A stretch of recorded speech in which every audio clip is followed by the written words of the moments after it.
আমি তোমাকে কোনো কথা দিইনি যে আমার এক সন্তানের মধ্যে একজনকে তোমাকে দিয়ে দেব। তাই আমার সততার বিরুদ্ধে আঙুল একদম তুলবে না। ওদের আমি জন্ম দিয়েছি, ওরা আমার। এ নিয়ে আমি আর কোনো কথা বলবো না।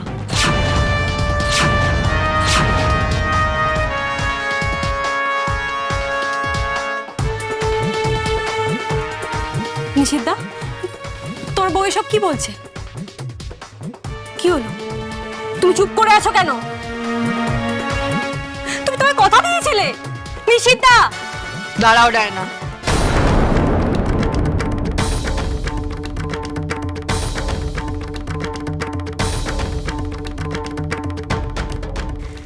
নিশিত ওদের মা নয়, আমি মা।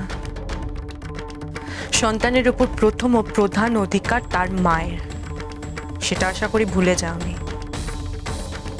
তুমি নিজেও মা, তাই এসব বোকা বোকা কথা বলো না। একদম ঠিক কথা বলেছো বদ্দি, রাইট কথা। দেখো ডাইনি বুড়ির থোতা মুখ কেমন ভোতা হয়ে গেছে। ও মা, আপনি কিছু বলুন না, চুপ করে আছেন কেন? মায়ের সাথে সন্তানের যোগ সে তো চিরকালের। তা ছেড়ে কার শান্তি দেব? তাদেরও শান্তি নেই। আমার বড় ছেলে তো সাধারণ মানুষের জন্য। এই বাড়ি তাহলে পুরো ঠগেদের বাড়ি হয়ে গেছে। কি নিশিতা, এই তাহলে তোমার ধর্ম? এই তাহলে তোমার বিচার? না না, এটা কিছুতেই হতে পারে না। তুমি এটা কেন করছো নিশিতা? তুমি তো সবার সামনে কথা দিয়েছিলে। তুমি তো উষসীর দিব্যি করে বলেছিলে যে ওই বাচ্চাটা আমাকে দিয়ে দেবে। আর তুমি কিন্তু জানো, তুমি তোমার কথা না রাখলে উষসী কিন্তু মরে যাবে।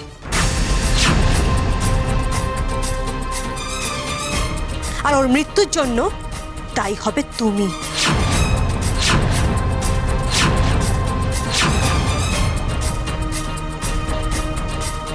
বেশ, আমি মরে যাই, তারপর আমার সন্তানকে আমার থেকে আলাদা করো, তার আগে না।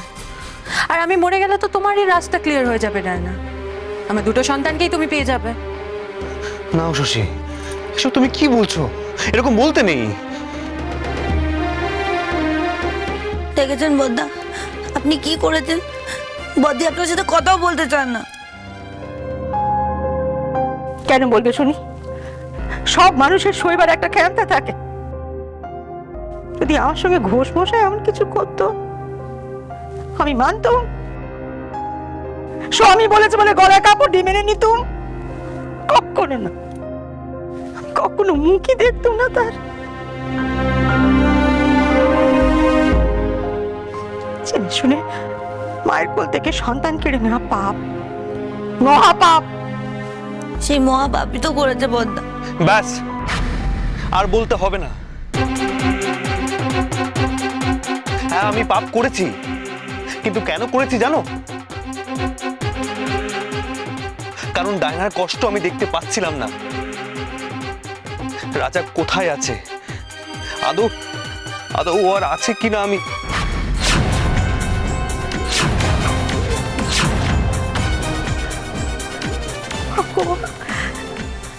কথা কেন বললি রে বাপ? কেন বললি? না বদ্দা, এমন কথা মুখে আনবেন না।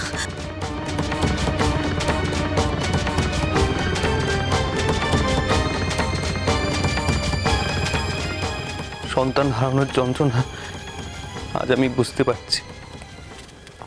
দিনের পর দিন রাজার জন্য সেই যন্ত্রণাই ডায়না পাচ্ছিল। আমি দাদা হয়ে ওকে শুধু বাঁচানোর চেষ্টা করেছি। তবে তাহলে আমি ওকে নিয়ে যাই নিশিতা। তুমি কি কানে কম শুনছো?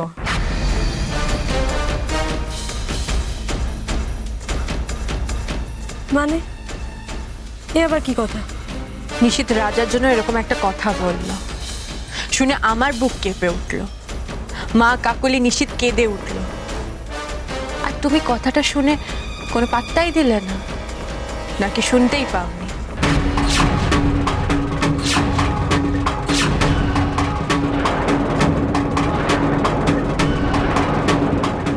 ব্যাপারটা একটু অদ্ভুত না ডায়না? তুমি তো রাজার মা, তোমার সন্তান আছে কিনা ওর বৌমা, ও কথা তুমি আর বলবে না। তোমার চুপ। দেখছো মা এই কথা কানে শুনতেও কষ্ট পাচ্ছে, কষ্টে বুক ভেঙে যাচ্ছে। আর তুমি কি করছো? আমার দিকে এইভাবে তাকিয়ে আছো। শুধু তাকিয়ে আছে বদ্দি, ক্যাবলার মতো হাঁ করে তাকিয়ে আছে। না না, আমারও তো খুব কষ্ট হচ্ছে, খুব কষ্ট হচ্ছে জানো। কষ্টে না আমি কারণ পাগলামি করছিলাম। হ্যাঁ, মাথাটা পুরো খারাপ হয়ে গেছে আমার। তাই তোমার মাথা যে খারাপ হয়ে গেছে তুমি নিজেই সেটা বুঝতে পারছো? বাহ, সর্বনাশ, উষসী ধরে ফেলেছে নাকি যে আমি মিথ্যে কথা বলছি? ও নিয়ে তুমি আর সন্দেহ করো না বড় বৌমা। শোকে তাপে ছোট বৌমা কি অবস্থা হয়ে গেছিল, আমরা তো সামলাতে পারছিলাম না। বদ্দি, বদ্দি তুমি জানো ডাইনি বুড়ি না ডাক্তার দিদিকে থাপ্পড় মেরেছে। তুমি আর কিছু বলো না, তারপর কি থেকে কি হবে আমরা ওকে আর সামলাতে পারবো না, ছেড়ে দাও।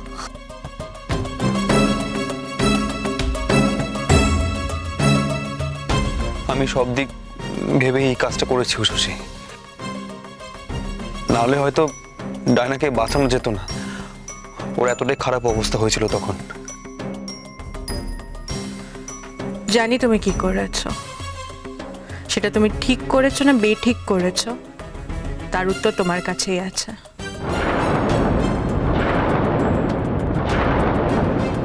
আর আমি এতটা দুর্বল মেয়ে নই নিষেধ যে আমার সব সিদ্ধান্ত তুমি নিতে পারো, আর আমার 2 সন্তানের ক্ষেত্রে তো নয়। ডায়না, অনেক হয়েছে, আমার সন্তানদের একটু ভালো করে থাকতে দাও, আর তুমি শান্ত হয়ে নিচে যাও। বড় বৌমা, তুমি তো সব পারো, আমাদের রাজা দাদু ভাইকে খুঁজে এনে দাও, আমাদের বাড়িতে এই সমস্ত অলক্ষণের কাণ্ড বন্ধ হোক এবার। আমি আপনাকে কথা দিচ্ছি মা, আমি রাজাকে ফিরিয়ে আনবো। ও যেখানেই থাকুক না কেন, এই বাড়িতে ওকে আমি ফিরিয়ে আনবো।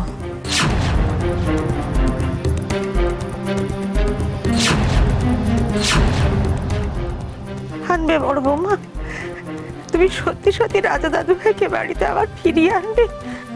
আনবো মা, ও তো আমারও সন্তান, আর সন্তানকে ফিরিয়ে আনা মায়ের কর্তব্য।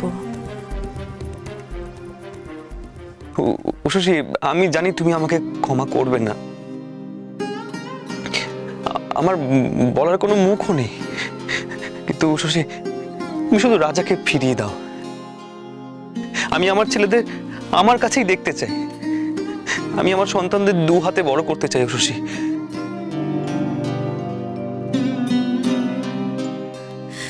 এই না হলে আমার গোয়েন্দা বদ্দি, আমি জানি তুমি পারবে।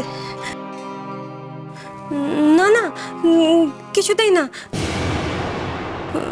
মুখে বলা আর করা কি একবার উষসী? আর যে নিচে থেকে হারিয়ে যায় তাকে কি খুঁজে পাওয়া যায় বলো? আমার ছোট্ট রাজা এসে গেছে তো, আমার রাজা ছোট্টই আমার কাছে এসে গেছে, তো ওকে খুঁজে আর কোনো লাভ নেই। তাই নাকি? মা হয়ে তুমি এটা বলছো? ছাড়ো তোর কথা, মাথার ব্যায়ামও আছে। তা তো আছে, আর কি ব্যামো আছে সেটাও আমি জানি।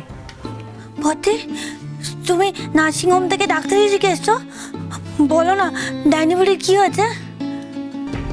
রাজাকে নিয়ে ডায়না যা বলছে সব মিথ্যে বলছে, আর এটা করছেও আমার সাথে শত্রুতা করতে।